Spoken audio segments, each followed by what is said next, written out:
Hello, and welcome to Only Lovers Book Club. We are three Latinx besties reading romance.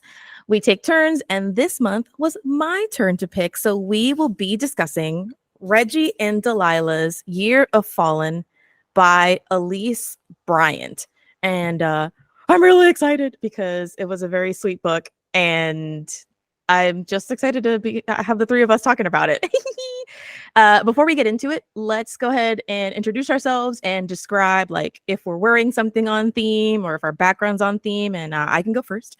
So my background is kind of like the cover of an adventure from Dungeons and Dragons by Wizards of the Coast. It's journeys through the Radiant Citadel, and this is one of the adventures that actually it's like got a couple of adventures written in, and all of them are written by people of color. And so my background is kind of like this fantasy bazaar. There's like elves, and there's some sort of strange creature like stealing fruit. We were just talking about fruit. So I'm gonna call this Tashai. I'm gonna call this like a little bat Tashai. It's giving Fern Gully vibes. And then on top of that, I'm also wearing one of my favorite like D&D inspired or RPG inspired shirts, which says natural, it's beige, natural 20. This book has a little bit of romance, a little bit of tabletop role playing, a little bit of punk rock. And so I didn't have for everything, but I definitely had for Dungeons and Dragons. So I'm not really I'm drinking like a leftover soda that I had from lunch that my sister brought me. But that's it. That's me. I'm Chris. And yeah, I'll have Drea introduce herself next. Hello, hello. I am not wearing anything other than cozy clothes, which is what I wear anytime I'm playing any sort of role-playing game with Chris, who's really the only person I game with. But Chris does have a monthly mini role-playing game club online that you all should join if you are into that. So maybe you should post the link down below. For my background, I went with a Vox Machina background because they reference the show Roll With It so much in the book, which I assume is just Critical Role. And I have not heard their episodes because I am not an auditory person and cannot sit through hours long podcasts like Chris can and like my spouse can. But I did watch the animated show version of one of their campaigns with Chris and Shaka. So that's my background. Vox Machina, probably the most violent show that I watch, but I love Grog. He's my favorite. This is Tashai. I don't have any background on, but I am wearing a tiny, tiny St. Patrick's Day hat that I borrowed from my husband's mom. And I have a pair of beads on, even though I don't really know if you wear beads during St. Patrick's Day, but I do for today. And I'm wearing a White Claw. Not yet. I'm drinking a White Claw that has been carefully placed far enough away from me to avoid the wine incident of 2021. I think that at some point I've roped one or both of you into playing some sort of role-playing game. I don't think we've played instruments together, but me and Tashai had like our college band, Pussy Squad. Pussy Squad Lives. Let's talk a little bit about the book and what it's about. We'll talk a little bit about the author as well, and then I'll talk about why I picked it. I mean, I feel like it's obvious. I love the book. It's got a lot of stuff I like in it, but we can get even more specific. So, Tosh, if you could please read the description, that'd be great. Delilah always keeps her messy, gooey insides hidden behind a wall of shrugs and yeah, whatevers. She goes with the flow, which is how she ends up singing in her friend's punk band as a favor, even though she'd prefer to hide at the merch table. Reggie is a D&D dungeon master and self-declared blurred. He spends his free time leading quests and writing essays critiquing the game under a pseudonym, keeping it all under wraps from his disapproving family. These two, who have practically nothing in common, meet for the first time on New Year's Eve, and then again on Valentine's Day, and then again on St. Patrick's Day. It's almost like the universe is pushing them together for a reason. Delilah wishes she was more like Reggie, open about what she likes and who she is, even if it's not cool. Except, it's all a front. Reggie is just role-playing someone confident, the kind of guy who could be with a girl like Delilah. As their holiday meetings continue, they begin to fall for each other. But what happens once they realize they've fallen for a version of the other that doesn't really exist? Elise Bryant is the NAACP Image Award nominated author of Happily Ever Afters, One True Loves, and Reggie and Delilah's Year of Falling. She was born and raised in Southern California. For many years, Elise had the joy of working as a special education teacher, and now she spends her days writing swoony love stories and eating dessert. She lives with her husband and 2 daughters in Long Beach. Right now is when I'm going to issue a spoiler alert. If you have not read Reggie and Delilah's Year of Falling and you don't want any spoilers, pause the video, go read it, take a couple of days, come back and finish it and listen to our discussion about it. But we'll probably be talking about quite a few things, maybe spoiling the ending, probably spoiling the ending. So, spoiler warning issued now. Ta-da! Okay. So let's talk about why I picked the book. I love Elise Bryant's young adult fiction. It's so good and satisfying. Those 3 books that you mentioned when you were reading her author bio, slam dunks, every single one. And not necessarily in the same way. The first one that I read, I think, was Happily Ever Afters. And I did a cover recreation of that because it was like cute. We were in the pandemic, didn't have much to do. And it's just such a cute cover. I'll go ahead and put the covers here, post-production. And so ever since that one, it just brought me so much joy. I went ahead and picked up One True Loves, and that one had a fantastic main character. I loved her so much. And then this one kind of was somehow everything that I could have possibly ever wanted in a young adult book that represented me, and then also had like this lovely romance to go along with it. What did you think? What were your overall impressions? And then I've got a couple of questions to kind of like dig deeper into the things that I am nosy about. This book was really cute. It was really fun. I thought that it was probably one of the most like believable books that I've read with youths in a while. Because sometimes it's like, oh, the main character is just like perfect in every way, and like their flaw is, they collect like Russian dolls or something. Like whatever the flaw is, it's a flaw that's like not really a flaw because everything else they're just like perfect.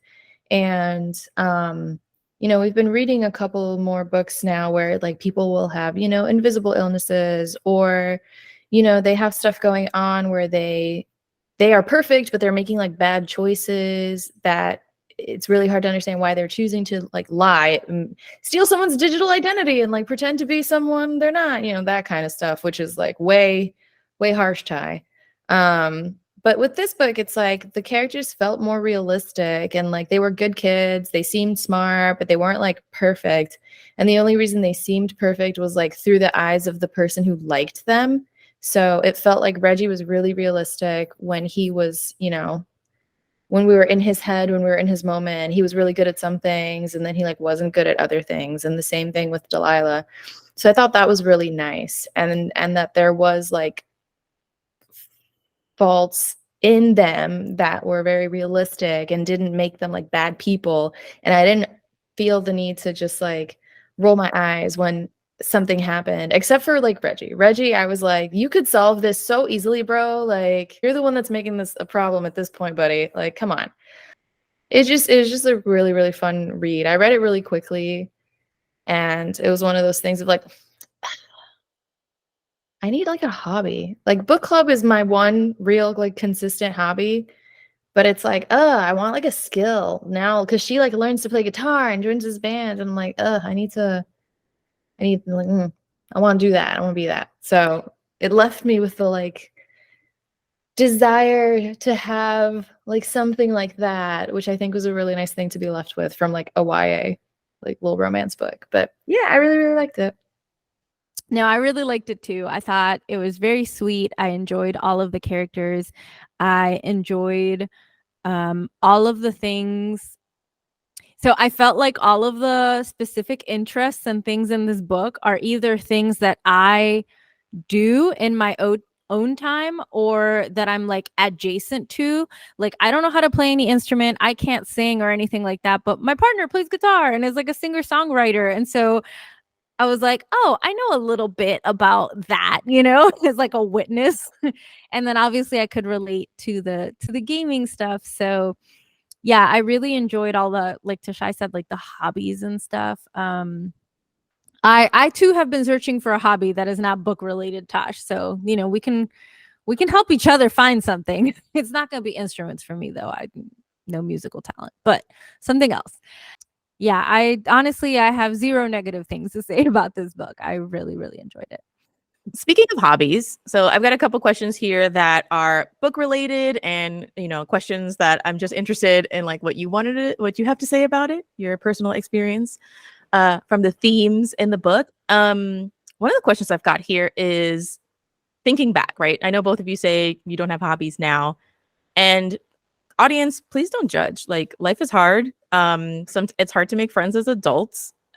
Sometimes budgets don't allow for hobbies, and work hours just don't allow for hobbies. So just keep the faith that Tasha and Drea will get there and have like a hobby. But like, I know that when we were kids, we had hobbies, or at least special interests. And so Reggie and Delilah have like hobbies and special interests in this book, and not everybody in their circles like really supports them or understands like what they're trying to do. So my question for you is, like, what hobby or special interest did you have like as a child or as a teen that you feel like your family or friends didn't like totally support, and how did you deal with that? I mean, I did read and write when I was younger, but when you said that question, what actually popped into my head was horseback riding, because I really love horses. I love them and I still love them. But I was particularly obsessed with them as a child. Like, if there was a horse book out there, I read it. All my stories had horses. I collected Barbie horses. Like anything horse really. I had so many horse shirts.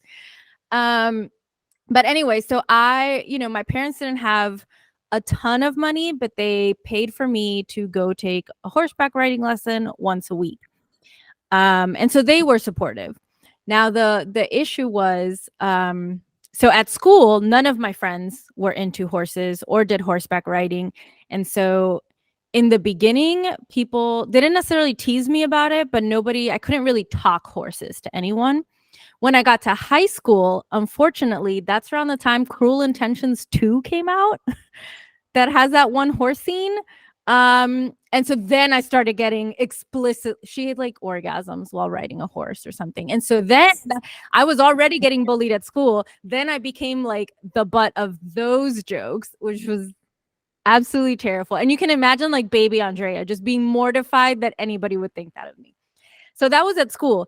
But then at the stables where I rode, horseback riding is like a rich person sport, in the sense that if you want to do it well, you need to have the money to do more than one lesson a week. And if you want to compete, shows cost money. The clothing you have to wear when you go to shows costs money. People generally own their own horses, and it's like a very expensive thing. And so at the stables, I didn't have any friends either, because I was just like that broke kid who went once a week and borrowed a horse from the stable to have my lesson. Whereas all the other girls my age who were there were like serious horse girls who like competed every weekend and had their own horses that they bought in the States and had shipped to Puerto Rico, because I mean that's how it was in Puerto Rico. You wanted a good horse, you went to the States to buy it, and then you brought it over on a little boat. And so it was like a whole thing. And so I always felt like I didn't like belong in the sport when I was with horse people. And then when I wasn't with horse people, it was seen as like why would you be into that sort of thing? So yeah, that was like something I really really loved, and that's why I read so many horse books, because I didn't feel like I could talk about like horses to people. So that was like the thing that like I still don't feel like a real horse girl, because now I don't even ride, because if lessons were expensive when I was growing up, and I say expensive, they were probably like $20-$25. That's it for a lesson. Now, at least where I live, because I've looked into it, like, oh, maybe I could get back into it as an adult. The cheapest places, it's like $75 for 1 hour of like a lesson. So imagine like who can some people can afford $75 a week, but I cannot afford $75 a week. And so I've like never gone back to it.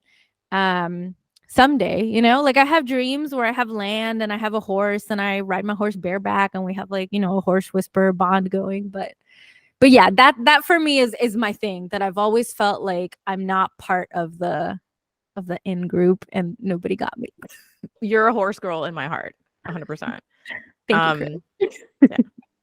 Tashai, did you have a hobby or special interest that you feel like you were not supported or feel like you totally belonged to when you were a kid or a teen? My parents kept me in the same like private school for like my entire academic career. From pre-K until high school, I was in the same fucking school because it was close to my mom. Close to my mom's job, and she wanted to like keep me safe and whatever. And I remember just being so mad because I had hope after 8th grade that I'd be able to start 9th grade in the public school in my town. And they had like after school programs, and like you could do dancing, you could do theater, you could do like photography. They had all these after school programs because they had the funding for it.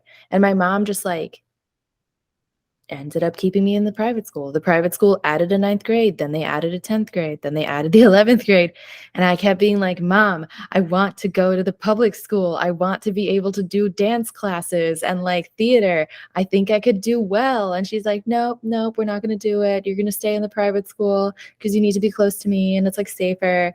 And that's that one bitter pill that's in me, because to this day I'm still convinced that if I had been allowed to go to that public school and do private, like do actual fucking after school events, I could have been on the Disney Channel. Like I was convinced in my mind, I was like, if my family had let me fucking develop a skill that I could then put on an audition tape, I could have been on the Disney Channel, and then I could have ended up doing made-for-TV movies, and that's how my family would have been able to get out of Puerto Rico's, like, get out, you know, get somewhere where the electricity worked all the time, and, like, water didn't get cut off every other day. So that was one where even to this day, I'm like, I hope y'all are putting my nephew into after-school activities, because we all know that my potential was lost long ago. Like it sucks when you want to do stuff and you just want to have fun, and through some reason or another, whether it's like you can't do it, you can't afford it, or like you can do it but then you're not accepted really fully, it sucks. It really sucks, and it sucks the fun out of the hobby. The reason I was asking is because, right, Reggie and Delilah have like these special interests. Reggie is really into Dungeons and Dragons. And then with Delilah, she is actually pretty embraced in the hobby that she's kind of like chosen. She's in this punk band, but you know, like her other band members don't necessarily make her feel super welcome. They don't like include her in like the business part of it.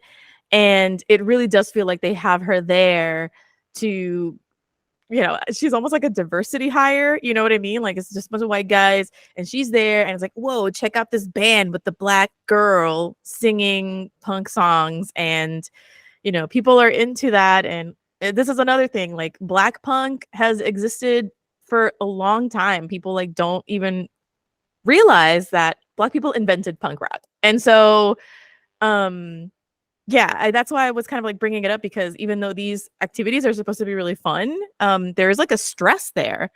And it's kind of like leading me into this question about the characters. So, like, based on the character, right? Which one of the kiddos did you like? Each of them were having like a crisis of self-confidence, right? Reggie wants to be like more confident, wants to be the kind of guy who can date Delilah. Delilah is trying to figure out her place in the world and be really decisive and not just like shrug stuff off. So, like, which one did you feel like you kind of like maybe related to or felt like you really understood more? And if both, then whatever. A combination of the two. Definitely related to aspects of both of them. But I think at this current moment, I related more to Delilah, because publishing is like a really hard business to be in. You know, especially when well, I mean, I don't know if you're not familiar with how publishing works. It's hard. It's hard. And I struggle with being visible and, you know, feeling like I can't say certain things, or that if I do say some things, it'll like bounce back at me like in a negative way. Um and I felt like she kind of struggled with that too, where like she wanted to be on stage, but she wanted to be on stage like on her own terms. And sometimes things made her uncomfortable, but then she felt like she couldn't speak about it because other people didn't understand why it made her feel uncomfortable. And I just felt like I've gone through things like that, as an author. And so I related, I think, to that aspect of it more, even though um I'm not in the music world at all, but I think some of the things she was going through, I think a lot of authors also go through. I'd say probably Delilah too, but not the part where she like has done the thing and like has to be in the space and like defend herself wanting to be there and deserving to be there. I feel like the part of her where I like want to have something that serves as a opportunity to feel like more in myself, and that like before of like I want to have something that like can be mine and I can work at it and be good at it and feel confident that I know that I'm good at it. I think that there are some skills that I really admire because it takes a lot of concentration and practice, but also because at the end of it, you like have something like something physical that you can like touch and look at. And I think that's the gap that I'm trying to fill, is something that has like a physical equivalent that I can show and be like, look, here's like a thing that I know how to do. And then I think eventually I'll probably end up the version of her that doesn't have confidence that what I'm doing is good. Like I feel like that'll be part of the journey too, will be the like, I'm not sure if once I get to a place that it's like, oh, I deserve to be here because I'm good at that. Because that happens to me at work. Like me at my job. I'm good at my job. I'm a good copywriter within my field, but it's very easy to be like, but like I'm not that great, or like I'm not ready for more responsibilities, or like, nah. So I don't know. I think it'd be wonderful to get to the post all of that version of Delilah where she's like, I am a good musician. I do deserve to be on this stage. And y'all can like fuck off. I love that part in the book where she's like, fuck y'all. And like, I'm glad that she didn't cut him any slack for that. For me, it's very similar. I feel like weirdly, I feel like very much like both of them in like a lot of different ways. Like I feel like they captured a lot of me in like obvious ways and then like less obvious ways. I'm definitely a fake it to make it kind of girl, you know? So Reggie kind of like role playing and like pretending he was more confident than he actually was. That's just me on a regular basis. And then with Delilah, I also feel like I am that way because I do like to play it off like I don't care. You know, I'm like, nothing can hurt me, nothing can touch me when I'm an incredibly sensitive person and things hurt me constantly. You know what I mean? It's just like a little balance between the two. Another thing that I found myself like really connecting with was being black enough for some things and not being black enough for others. Like as someone who is like biracial, my father is black, my mom is white, and there are certain things that the side of my family who is black would criticize me about the way that I talked or whatever, the music that I listened to. On the other hand, on my mother's side, and this is also being like white, but like in Puerto Rico, where it's like, oh, like you like American things. Oh, you like things that like why do you like these show, like why do you watch Sailor Moon? Like no one else at school watched it because like it was in English. And it was like, well, obviously because I like it and I understand it, but like nobody understood it. And just knowing English was a big deal too. And so it was just like I felt like I could never fit in anywhere. Like I was a happy kid and I can't complain about like my childhood because it wasn't like torture. It was only angsty and torturous in the way like a regular life was. But I did always feel like I was out of place everywhere. I felt like I was completely out of place in school. I felt like, sorry, I was way too smart for that school. So I was too shy. And I wish that you had been able to go to public school, even if just to experience after school shit. I've always tried to keep a lot of hobbies because that's just something that I've always liked to do. And it hasn't been as difficult for me to like continue doing that as an adult. But when I was a teen, it was hard. And it was hard like at school, but it was also hard at home because then it's like I don't feel like people Here Get Me. Man, it was just like sometimes you sit down and you think about all like the little cuts that you get. Microaggressions. Yeah, all the little cuts that you get as you're growing up. And I don't know. One of the things that I found really gratifying is that they kind of got to a good place within themselves. And it's one of those like I was able to be like, oh, I wish I had this book when I was a kid, but I'm okay. I don't think that's what I'm thinking. I'm just glad that these characters got to experience something that I wish that I had, which is like like a really good group that accepted me when I was a young person, or my family showing me like a lot of like support in terms of my identity when I was a young person. Because now I'm a grown up and I don't need validation from any of those people. But it would have come a long way. It would have gone a long way if I had had it when I was a teen. So that's one of the reasons why I also really enjoyed this book. So heavy. Like this book is really cute, and I'm sorry that like I brought up all the hobby questions, but I also I wanted to know, and it did bring up a lot of stuff for me because I was enjoying it, but I was also like, mano, you know, like No, I mean you're right. I say that it's like a merenguito in the sense that like I think Elise is really talented at what she does, right? And she does have like a lot of hard-hitting stuff, but she makes it feel smooth. mhm, I don't know if I'm explaining it right. Like I didn't, you know, sometimes you read a book with like heavy things and then you finish and you're just like sitting there like staring into space. Like this is not that kind of book, you know? And I think a lot of it is what you said, Chris, where it's like the kids are okay, you know, in the book. And yeah, I agree. I don't know that having this book as a kid would have changed anything for me because I think my issue was that I did not have that support anywhere. People thought they were supporting me, but they weren't necessarily supporting me. But yeah, I'm glad that it's out there now and that kids have, you know what I mean? Like the kids who like reading and Dungeons and Dragons can go read a book about a kid who plays Dungeons and like that kind of stuff. Like I don't remember seeing stuff like that in books like at all. So it's cool. It's cool that yeah, I see it now. and he writes like stuff about, you know, he's a critical And of the stuff too. So smart. I love that he uses all the apps and stuff. Yeah, he's got Like dyslexia, so he uses text to yeah, speech.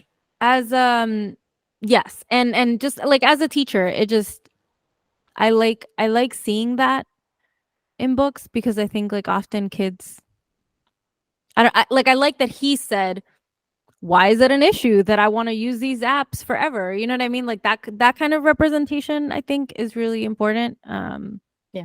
Because lots of kids have trouble reading, you know, the way we're supposed to in school, you know, and that's why we're inventing all these apps is for people to use them.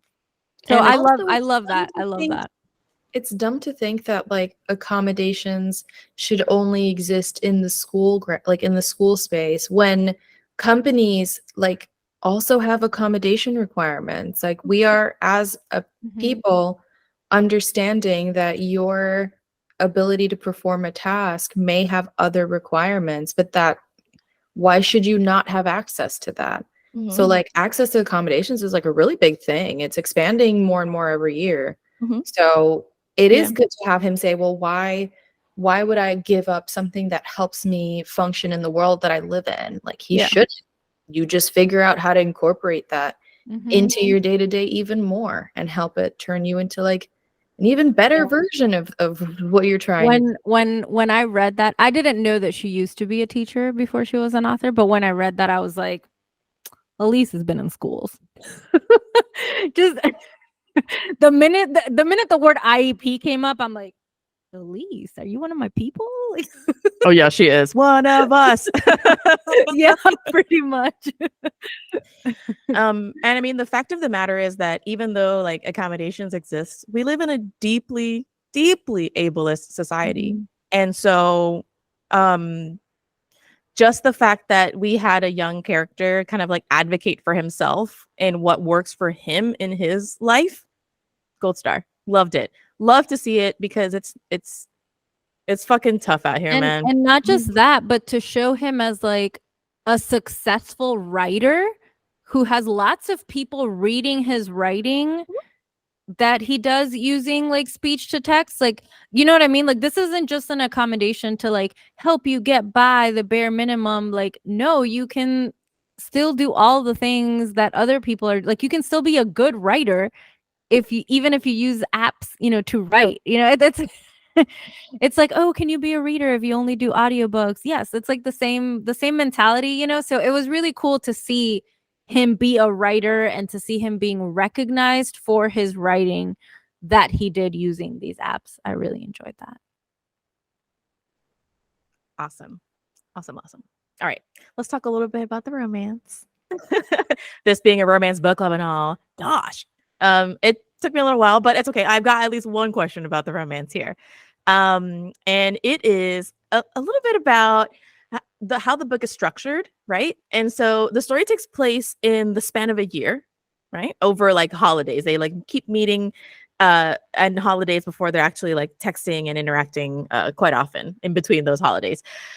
They also have hobbies that keep them busy, so scheduling is a problem, but it's not an insurmountable one. However, when they first meet, it does feel like it's like insta love. So I felt like there was this interesting combination of insta love versus like a slow burn romance because they don't get to hang out as often. They don't exchange numbers right away. And I wanted to know how you felt about that, how you felt about the mix of those two. And do you think that, do you think that she pulled it off in a really convincing way? Were you convinced by the romance on how it was structured? I think yes, because I think it was insta love for Reggie, which makes sense because Delilah sounds really freaking cute and like cool.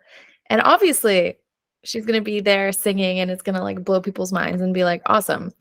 Where I think for Delilah, it was like, oh, this guy's kind of cute. Like, what a nice person. And she was like, good. She just was like, I'll never see him again. Live my life. And he's like, oh my God, my heart beats for thee. So I thought that was cute because I can believe that. Because, like, what happened with my relationship and all that. Um, sometimes people aren't impressed at a first meeting and then it has to build. And I like that they didn't exchange info right away because that is the kind of thing that happens. You do meet a stranger who you think is super hot or seems super cool and you want to talk to them again, but you know that it's like you're going to seem like a crazy person because you don't know this person. They don't know you. So like you can't just get everyone's info as soon as you meet anybody. So I like that it's almost like he was trying to like orchestrate another meet cute and she was just like uninvolved, like she just was living her life and they happened to meet. And I like that she did take her time with him even when she thought he was cute. Like I think the way that she approached it was really like realistic of I don't know you but you're cute and we're like getting to know each other. So I like it. And I so much appreciated that the book took place over a year because that almost never happens. It really, like, so much of the time, it's like, who'd have thought those 3 months ago when we met during camp that now we'd be getting married? Like, sometimes it's like a little too fast, especially for like the youths. So I don't know. I liked the pace of it. I liked the speed of it. It didn't feel superficial. It felt like I could see this happening. Like I liked the plottiness of it all, of it being like holidays. I think that's just like an added layer of cute for the sake of the story. But I feel like the relationship they develop is that much more grounded in a real connection that they've developed because it takes place over a year, even though it is so cutesy at the beginning. Like I believe that this is how their relationship would develop in the real world too. Yeah, I really liked it too, and I also liked that it took place over a year. I think in YA especially, I don't think you get that whole we met one night and then never saw each other again sort of thing as often because usually depending on where books are set, right? Chances are that like every teenager in that same town goes to the same high school, and so it's hard for that kind of book to happen, right? Because you're just gonna see this kid at school, like there's not that many high school, a lot of high schools are humongous. It's like thousands, like chances are the person goes there. So I thought it was so well done, in that she had them be from like different sections of the same city, and they went to completely different schools and had truly, they would never have crossed paths, other than the fact that they happened to be at this place that played live music. So I thought that was a really smart setup, because I feel like you get this kind of insta romance, but then we never saw each other again a lot in adult romance, but you don't get it as much in YA. So it was really cool to see that. And and to have them both be like, oh, well, I tried looking this person up, but like I couldn't find them, because that happens all the time too. Like if you only know the first person's name and you don't know anything about them, like it's hard. So yeah, I really enjoyed that. And I liked how it was set up with the texting in between the holidays and stuff too, because I think otherwise it might not have felt, how sometimes we've read books. I think I'm specifically thinking of that, like Aurora's Angel one, where it was like it felt like 2 years had gone by. It was like a week. um I think that could have happened in this book, but the texting and stuff like that made it very clear to us that like time was going by between the times they would see each other. And it was like, oh, I'm going off to work. Oh, okay, maybe we can meet up. Oh, maybe, it just made you feel like time was going by. So I thought that was really well done too. And I think this is maybe one of the first times that I've seen the "there's only one bed" trope in a YA too. And for a minute there, I was like, "Yeah." I thought it was so funny in the "there's only one bed" moment where she's like, "Why isn't he making any move?" And I'm like, "Girl, what makes you think, in knowing him thus far, that he's the kind of person who would make a move without you like Because he explicitly tried. telling He did him?" try to make a move. He And did then try to Like, kiss her. she's like, "Nah." I'm like, "Girl, he's not gonna do that again, Mhm. especially not in like a hotel room. Like that ups the stakes by like 100,000%." I also like the structure of insta love for Reggie, and and that makes sense because she's hung up on the guy in her band too. Carly. Ugh. So Deadass loser. so I like that it was like insta love for one of them, kind of slow burn for the other. I think that worked really well. I think that sometimes it's not that it doesn't work, but it just feels a little too contrived, especially when you read romance regularly. You kind of you see the story beats and it's good. It's good. But sometimes, I don't know, when it doesn't happen exactly that way, it was actually really satisfying to see just like a variation of how it could work. Here's another way that this could work. And it did feel true to form of like, yeah, we didn't get our info right away. I probably will never see them again. But I did like that she did try to look into the stuff that he was talking about. Mhm. If someone had like tried to find like my D&D essays, like, oh, I tried to look for it, but I couldn't find it because, I was like writing under a pen name. Well, for I to be a goner, I would be a complete goner. And you know what? You know what scene I also really like that I thought contributed super great to the pacing and stuff is when they're finally gonna meet up, and then he's like trying to be cool and be late. But because I can totally see that happening in real life too. She's like, okay, this is gonna happen now. We're gonna do it. We're gonna hang out. And then like he doesn't show like the disappointment. You know what I Yeah. mean? It Like, wasn't a smooth start. It wasn't a smooth start at all. He no, had to I love that. apologize. Mhm. And yeah, like it's one thing to be like 20 minutes late. Like I could see that. I could see like, "Oh yeah, I'll like head over soon." And like you give it like 20 minutes, show you're not like so in a rush. But like 2, 3 hours? Are you dumb? We talk about how, it doesn't follow the same kind of like insta love beats that other romance does. However, there is a third act breakup. And the shoe had to drop because they were both, I think, showing up for this, but in a way that maybe wasn't like super authentic or that they weren't ready for in a specific way. So I want to know your thoughts on that. How did you feel about the resolution of the story after they break up? You know, he does his grand gesture, he does the podcast episode. And do you think that Delilah was being unfair in how she dealt with it? Do you think that Reggie could have done something differently? I just want to know what you thought about that resolution. Okay, I don't think she was being unfair. I think I would have also been really upset. Yeah, I think it's hard when you are led to believe that a person is a certain way, and then, that it's actually, not the case. And I think I would have been also very thrown by that. Again, not because I necessarily cared if he was on this podcast or not, or, but um, if you are, I feel like she takes a lot of risks in the book, and indirectly or directly a lot of that was inspired by Reggie, and so if that had been me, I probably would have reacted a similar way, where it's like, I'm out here doing all these things, and like, I thought you had my back because you've also been doing all these scary things, and then it turned out, I would have been really upset too. However, I think for me, not that I didn't like the resolution, but I didn't understand why so much time passed. Like, if I had been Delilah and that happened, and then he showed up with this grand gesture like a month after our fight, like, I would have already been over him at that point. Like, I would have moved on. Like, sorry, like, the window is not open for a whole month. The window was there, but I closed it y le puse el pestillito. You know what I mean? Like, you're not opening the window. So that for me was the only weird thing. I thought it took them both way too long to make up, in my opinion.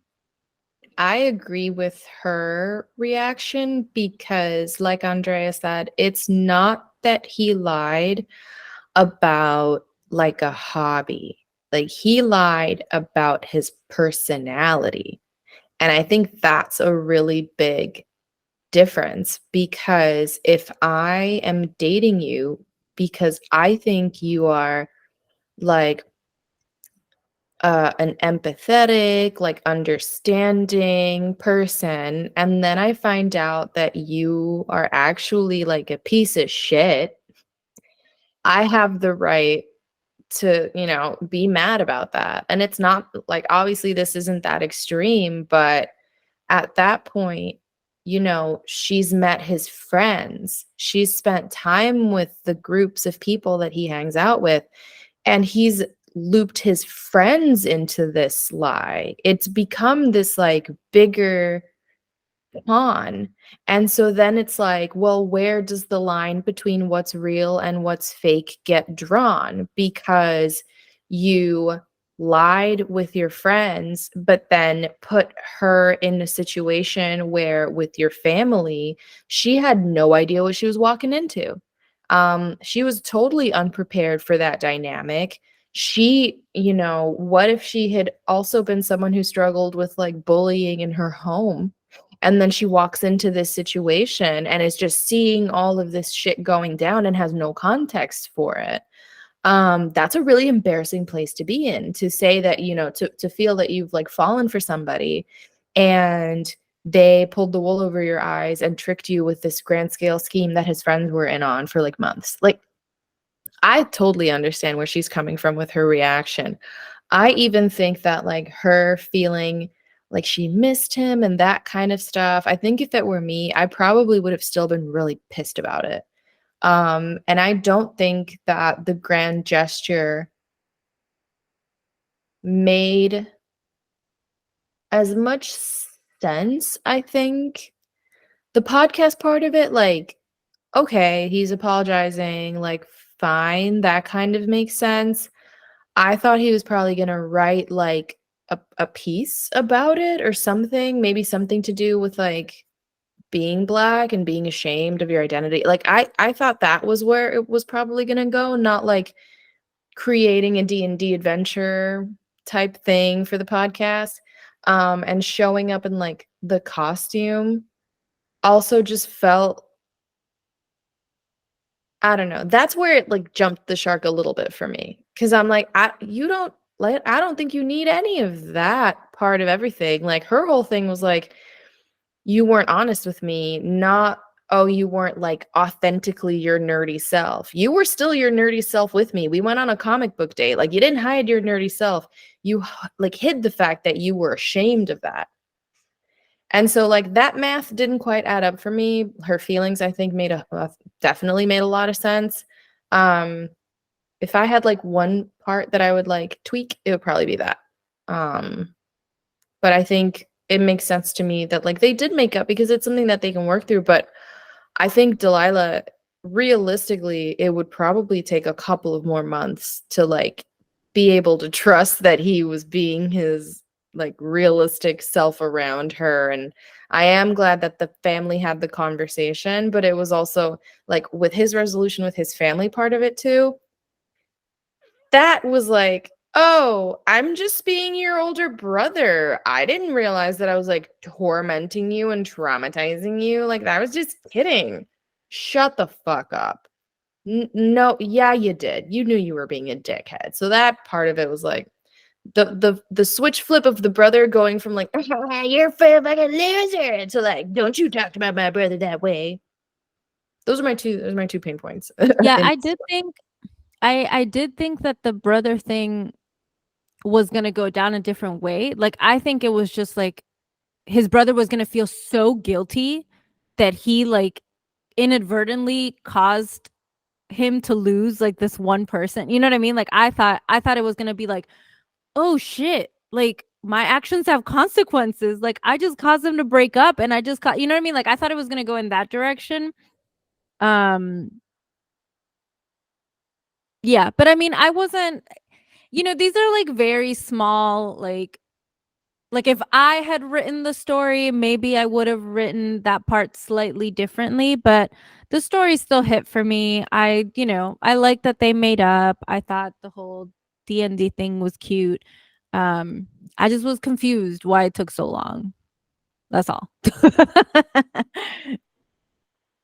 I think that both of you make really good points for the resolution, both in how long it took, because I know what you're saying, and I also think that it probably would have taken longer for Delilah to truly forgive Reggie. Like, honestly, Yeah, yeah, yeah. No, realistically. and I'm not saying that it should have taken less time for her to forgive him, just But for less Reggie to time. act. Yeah, for him to act. Less Yeah. time for the act itself. Yeah. Mhm. And then I also felt like I With did. his friend too, by the way, because he waited like 3 weeks before he apologized to his Yeah. friend for being like a dick.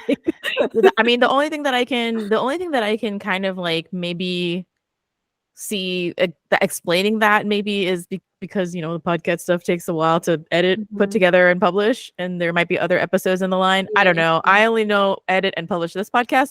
So anyway, but I also felt like, well, what does one thing have to do with the other here? Like what Tashai said about like him Mhm. being authentic. I will say that like getting constantly, when like people are like, oh, like you dress up like an elf, and when you're just doing Dungeons and Dragons and someone calls you a fucking larper, you're like, it's not the same fucking thing. People don't understand the difference, and it's annoying. And then so I felt like maybe Reggie humbling himself and doing a LARP was kind of like the way to show like, okay, this, I'm truly prostrating myself and like, Mhm. absolutely just being exactly what I don't want people to think I am or whatever. But I also I wish there had been a little bit more substance to his apology in terms of I'm really showing up for Delilah. But it was a minor thing as well. But that's why I asked, because I felt like there was something missing there. I felt like the book overall was really strong. And I felt like those last chapters were rushed and there was a little bit of a disconnect. The stuff with the family too. I felt like it was like an intense conversation. But I also felt like, and I also understand the brother being like, well, like, if you're gonna hear from someone, it may as well be me, because I've had that fucking conversation with people. But let it be said that they absolutely do know that they are hurting you. It's not like excusable at all. Do you know what I mean? It's not, you can't, it's like speaking out of both sides of your mouth. You can't say that you're trying to help me while also tearing me down. Do you realize I what you're doing? also I also would have maybe respected him a little bit more if it had been like, okay, you know how like some brother characters are like, well, nobody fucks with him but me, you know, but he Exactly. wasn't that character either because he let No, his friends say all sorts of he shit as did, well. and that wasn't it just He is a wasn't as piece of shit, isn't satisfying. he? Like, No, it Yeah, like it wasn't like that either. It wasn't like only I get to say this. Like no, he let yeah. everybody say it. And it took a little bit of satisfaction away from me not to hear him like really stand up for Reggie. You know what I mean? I'm like, okay, I'll make sure to do this in the future. Like I wanted to see him put his friend in his place because that's my brother, and you don't talk to him like that. And that would have been enough. And I would have been like, okay, no notes, no notes. Taylor Swift, can't relate, but I don't have that's not my fight. But yeah, that's all my questions. Did you have anything that you wanted to talk about? Questions or something that maybe I didn't bring up but you wanted to discuss, or we can just jump into final thoughts? Yeah, like I already said, I really enjoyed this book. I think it's one of those books that has like really sweet side characters too. I know we didn't really talk about them too much, but like I really enjoyed her sister, Delilah's sister, um, and Reggie's friends. Um, like I would have gladly seen like more scenes with them too. I think this would be an excellent movie. I think it would be so cute. Um, and then we'd get to like hear it, you know? Like I wanna be wowed by Delilah on stage. I know you told me how I would be wowed, but for me, I'm not the visual auditory, so I need an actress to stand on that stage and sing her heart out. I think this would be super fun. I also even feel like this would be a really cute like series. Like if you did a Netflix series and the episodes hit the like holidays that they hung out together. I think that would be Yeah. really cute too, a la Heartstopper or like Heartbreak High, but obviously that was like super dramatic. Yeah, But like I love that show. what's that? Heartstopper meets the last season of Gilmore Girls where they did each season or something like Oh that. yeah, a year Yeah. in the life. A year in the life. Yeah. That would be really, Yeah, I really think cute. that would be Yes, really but cute. I think that would be super fun because then you would get to like experience the Yeah, seasons maybe of it we're all saying too. this, and for all we know, it's the rights have already been picked up. You know what I Mm, mean? And we just don't know it. yes. That'd be super fun. I would love to see that. Maybe Elise is in the UK celebrating that this is gonna be made into a Netflix series that we don't even know. I'm like putting the vibes out there. Yes. I think that'd be so cute because then you would also get to see the like actual physical evolution of Delilah's stage presence too. Ooh, and the D&D games. Yeah, I the bet I bet soundtrack would I probably bet be he has sick. like a board, you know? He has like the miniatures. Like Yes. they don't mention it in the book, but that's what I was visualizing. I would also love to see some of that like cartoony stuff that happens in Heartstopper. So like when he first sees her, I'd be like and her looking at him normally like, "Hey, nice to meet you." And he's just like Oh. I think that'd be really fun. I really enjoyed that. This is Yay. good pick. Oh yeah. I'm really happy to hear you say that. And here's hoping, like we're sending the vibes. Hopefully we'll get a Netflix special, next movie or series or limited series. Yeah, hopefully we'll make it happen. Supporting the writer strike. So once they do that contract, love somebody to work on this. All right, so that's what we read this month. Are you reading anything else? Well, I am finishing up An Island's Princess Starts a Scandal. I'm prepping for our bonus episode, which will come out at some point. We're recording it soon, so it'll come out at some point in July, part of our Sapphic summer and recovery program for the ultimatum. And yeah, so I'm finishing with this, and so that's kind of like a plug for our bonus episode. And I'm leafing through this coveted arc that I've got here, Something Like Home from Andrea Beatriz Arango. I mean, I don't know her, but like I read her first book and it was so good. And this one has a dog in it, and I know it's going to be even better. These arcs are like coveted. They're worth their weight in gold. So I'm really happy I got mine. and I'm making my way through it and trying to keep it together, and also brainstorming how I'm going to take a really cool picture with my dog. I love how you say that Island Princess is part of your like ultimatum recovery program. Unfortunately, I read it before we finished watching the ultimatum. That's So timing. It's timing. yeah, timing. I couldn't use it for that. But if you didn't watch all of our past episodes, we read A Caribbean Heiress in Paris as Only Lovers. So this is book 2 in the series. But anyway, I just started Once in a Blue Moon. I don't know if you can see the cover. Sharon Flake. It's a historical fiction book in verse, which I feel like I haven't read a lot of historical fiction in verse, and not historical fiction like, oh, it happened in the 90s, but like historical fiction like, oh, it happened in the 30s. Like real historical. It's North Carolina in the 1930s. And it's so far I don't know a lot, because it's one of those books where like the back doesn't tell you a lot, it's like spoiler free or whatever. Something happened to like the boy, and now he's like scared to leave his house, so he has like anxiety and like agoraphobia, but I don't think they had like those exact words for things in the 1930s. So he keeps calling it his condition. But anyway, the sister has doves on her roof, and now all I want is to have doves on my she raises them. So I'm already into this book, because who wouldn't want to have a bunch of pet doves? I find myself in the same position as always, where I have too many books going on at the same time. I am reading Burnout: The Secret to Unlocking the Stress Cycle as like my current self-help book.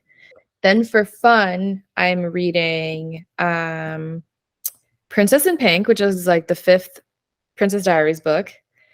Those are really fast reads, so I've been plowing through them. I read the first one maybe like last week, and between last week and this week, I've read the like next 4.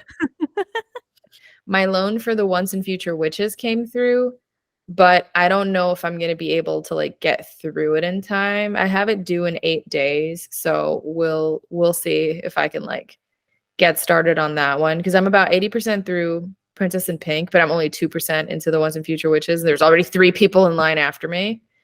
It's a chunky one. I haven't read it, but I know it's I think it's going to be the kind of thing where I have to like borrow it physically, because I think they're going to take it away before I can get too far into it. All right. Well, that's what we're reading, and that wraps up our discussion of Reggie and Delilah's Year of Falling by Elise Bryant. Next month is Tashai's pick, and we will be reading an Enemies to Lovers, Pride and Prejudice inspired romance. It's a contemporary romance called Just As You Are by Camille Kellogg. So look for that at the end of July. That wraps up this episode of Only Lovers Book Club. Thank you for making it to the end and spending some time with us. For me, it was just an hour, but this was a year of you and me getting to know each other. Make sure to like the video and leave us a comment. If you're listening, don't forget to leave us a review. 5 stars, no less. You can support Only Lovers Book Club by subscribing to our shows and sharing our episodes. You can also drop some change into our tip jar and buy some books from our bookshop. We've got YA, we've got adult romance, we've got erotica. All right, a little something for everybody. And you can find us on Instagram at Only Lovers Book Club. We'll see you on the next one. Bye.